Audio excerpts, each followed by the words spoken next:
En los años 80, el lujo tenía otra cara. Motores con carácter, interiores tapizados que abrazaban y un confort indiscutible. Hoy redescubriremos 5 clásicos de lujo de aquella década dorada. Modelos que mezclaban elegancia, potencia y una actitud que ya no se fabrica. Y si alguno te suena, probablemente sea porque creciste en el asiento del copiloto. Es cierto que existen autos que envejecen con dignidad y otros que parecen haber nacido clásicos. El BMW 635 CSI, más que un gran turismo, fue una afirmación silenciosa de poder y precisión. Corría 1985, y mientras muchos fabricantes competían por volumen o extravagancia, BMW apostaba por el equilibrio, por un diseño que transmitiera fuerza sin exagerar, y por una mecánica que hablara con las manos en el volante. Diseñado por Paul Bracq, el E24 fue el primer Serie 6 de la historia. Y hasta el día de hoy, sigue siendo para muchos el más hermoso. Sus líneas alargadas, su perfil bajo, el largo capó y esa caída trasera suave, daban una silueta que parecía moverse incluso cuando estaba detenido. El 635 CSI no era solo apariencia. Llevaba un motor M30 de 6 cilindros en línea, de 3.4 litros, con 218 caballos de fuerza y un rugido tan fino como adictivo. Iba acoplado a una caja manual de 5 marchas, aunque algunos venían con automática. Y aceleraba de 0 a 100 km por hora en poco más de 7 segundos. Pero este BMW no se trataba de correr en línea recta, sino de sentir cada curva como si el chasis y el cuerpo fueran uno solo. La suspensión independiente, la distribución de peso casi perfecta y la dirección precisa hacían que se comportara como un coupé deportivo, pero con el refinamiento de una berlina de lujo. Por dentro, el 635 CSI era sobrio y enfocado al conductor, tablero orientado, grandes relojes analógicos, materiales nobles y un nivel de acabado digno de un auto premium europeo. Asientos deportivos con excelente sujeción lateral, aire acondicionado, techo solar, y un sistema de sonido que era de lo mejor en su época. Y sí, tenía computadora de a bordo. En 1985, BMW no solo vendía rendimiento, también vendía tecnología, conectividad y eficiencia antes de que esas palabras se pusieran de moda. El 635 CSI fue un coche de élite, refinado, deportivo, elegante. Un modelo que supo mantenerse por más de una década en el catálogo y que todavía hoy, casi 40 años después, conserva una legión de fanáticos que lo ven como lo que realmente es. Un BMW de la vieja escuela. Hecho para manejarse, hecho para disfrutarse, hecho para durar. Si el Mercedes-Benz ofrecía lujo europeo con precisión, el Cadillac Fleetwood Brougham de 1984 era lujo americano en su forma más pura y ostentosa. Porque este Cadillac no se movía, se deslizaba, no te llevaba a un destino, te escoltaba. Era el tipo de auto en el que nadie preguntaba quién eras, porque ya lo sabían. Con más de 5.7 metros de largo, carrocería recta como una limusina y cromados que brillaban desde cualquier ángulo, el Fleetwood no necesitaba alardear. Su sola presencia llenaba avenidas. En 1984, Cadillac ofrecía esta joya con un motor V8 de 4.1 litros, inyección electrónica y una caja automática de 4 velocidades. No era rápido, ni lo intentaba. Este auto estaba pensado para que te relajaras mientras flotabas por la carretera, y lo cumplía con una suspensión suave como algodón y un aislamiento acústico que convertía el tráfico en silencio. El interior era, literalmente, una sala de estar rodante. Butacas amplias como sillones, tapizadas en terciopelo o cuero, con bordados que parecían hechos a mano, molduras en madera, relojes analógicos, y una atmósfera que combinaba tradición con toques de modernidad.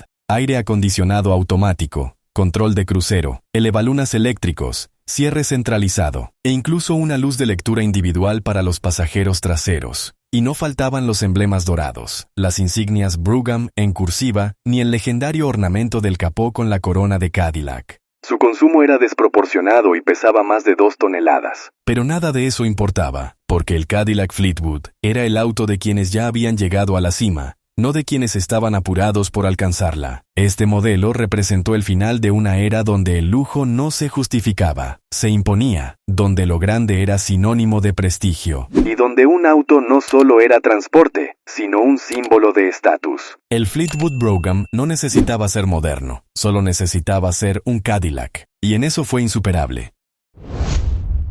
En los años 80, mientras Estados Unidos construía naves de carretera con V8 y formas cuadradas, Jaguar apostaba por algo más refinado, más cerebral, más europeo. El Jaguar XJ6 Series 3 de 1986 no era un auto para hacerse notar a gritos. Era para quienes no necesitaban llamar la atención, porque sabían que la elegancia real no necesita explicaciones. Diseñado por Pininfarina, sí, el mismo genio detrás de íconos italianos. Esta versión del XJ6 fue una de las más equilibradas visualmente, más baja, más estilizada, con líneas sutiles que fluían como tinta sobre papel de carta, una mezcla perfecta entre distinción inglesa y precisión italiana. Bajo el capó, el famoso motor XK de 6 cilindros en línea, con versiones de 3.4 o 4.2 litros, ofrecía una conducción suave como el té de la tarde. No buscaba adrenalina, buscaba gracia en movimiento. Cada aceleración era progresiva, elegante, como si el auto no quisiera molestarte con un tirón innecesario, pero era por dentro donde el XJ6 se volvía inolvidable. El interior era un homenaje al viejo mundo, cuero con oli de grano fino, madera de nogal real en el tablero y puertas, botones metálicos bien espaciados y ese aroma inconfundible a materiales nobles, como entrar en una biblioteca privada de algún lord británico. Cada detalle estaba ahí para recordarte que no estabas conduciendo un auto común. Estabas habitando una cápsula de sofisticación, con relojes analógicos, luz tenue y una insonorización que te aislaba del ruido, pero no del mundo. ¿Tenía problemas? Por supuesto. La fiabilidad eléctrica de este modelo en los 80 era temperamental, y el mantenimiento no era barato ni sencillo, pero quienes tenían uno no lo cambiaban por nada, porque el XJ6 no era una máquina, era una experiencia. Este fue el último de los XJ con el diseño clásico, antes de que la modernidad borrara un poco del alma artesanal que lo hacía único, y por eso, aún hoy, muchos lo consideran el Jaguar más puro.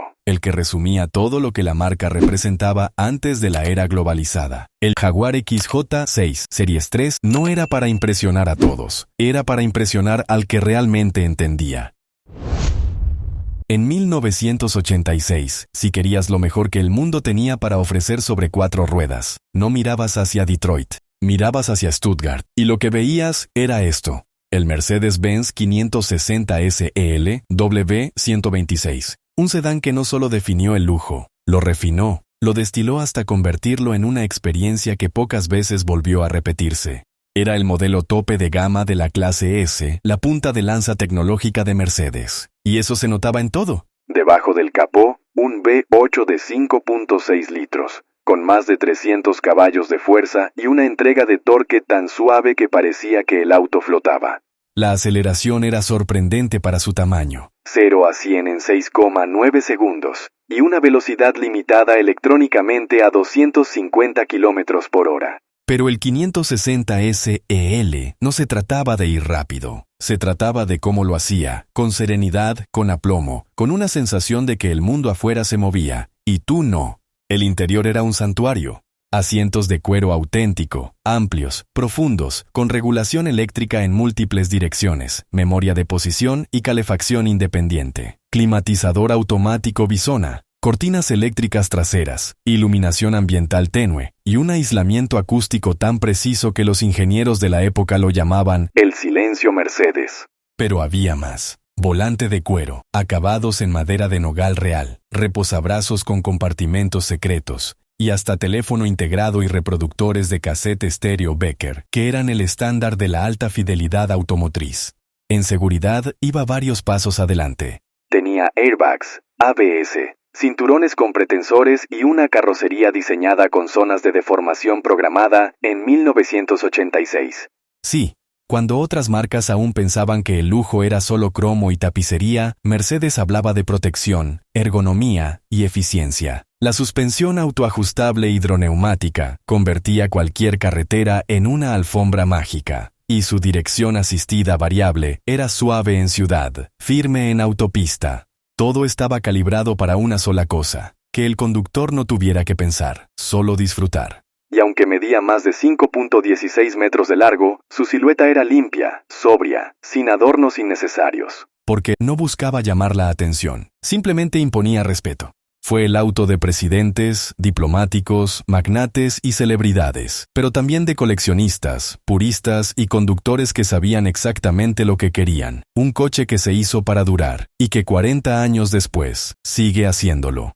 Hoy el W126 es considerado por muchos como la mejor generación de la clase S. Un punto de equilibrio perfecto entre ingeniería analógica y lujo real. Porque hay autos que envejecen, y hay otros como este que simplemente maduran.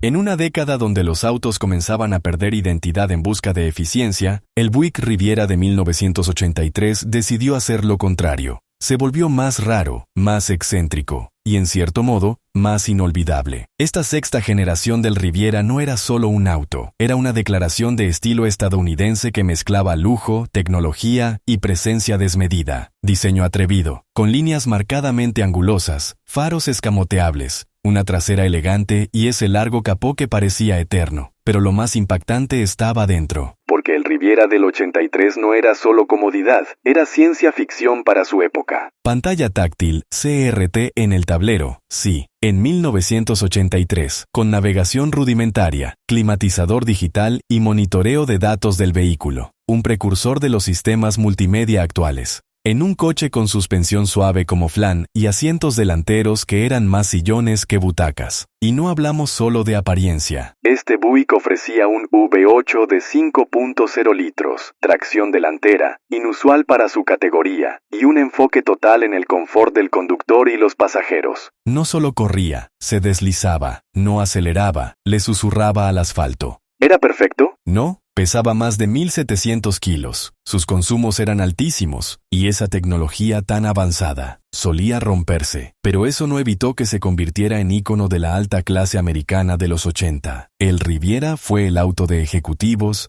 estrellas de televisión y personajes que sabían que el lujo no era europeo ni japonés. Era una butaca de terciopelo en un salón rodante con panel futurista. Hoy, este modelo es una joya para coleccionistas que no buscan solo belleza, sino historia, rareza y un pedazo de esa América que se atrevía a soñar en grande. Porque eso es lo que definía a estos autos. No eran perfectos, pero tampoco intentaban serlo. Eran únicos, irrepetibles, y hablaban de una época en la que el lujo venía con personalidad. Fueron símbolos, experiencias, estilos sobre ruedas. Y aunque el mundo cambió, ellos quedaron como testigos de un tiempo en el que se podía soñar con grandeza sin pedir permiso.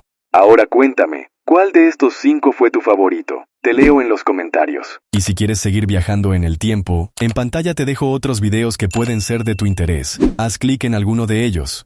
Te espero por allá.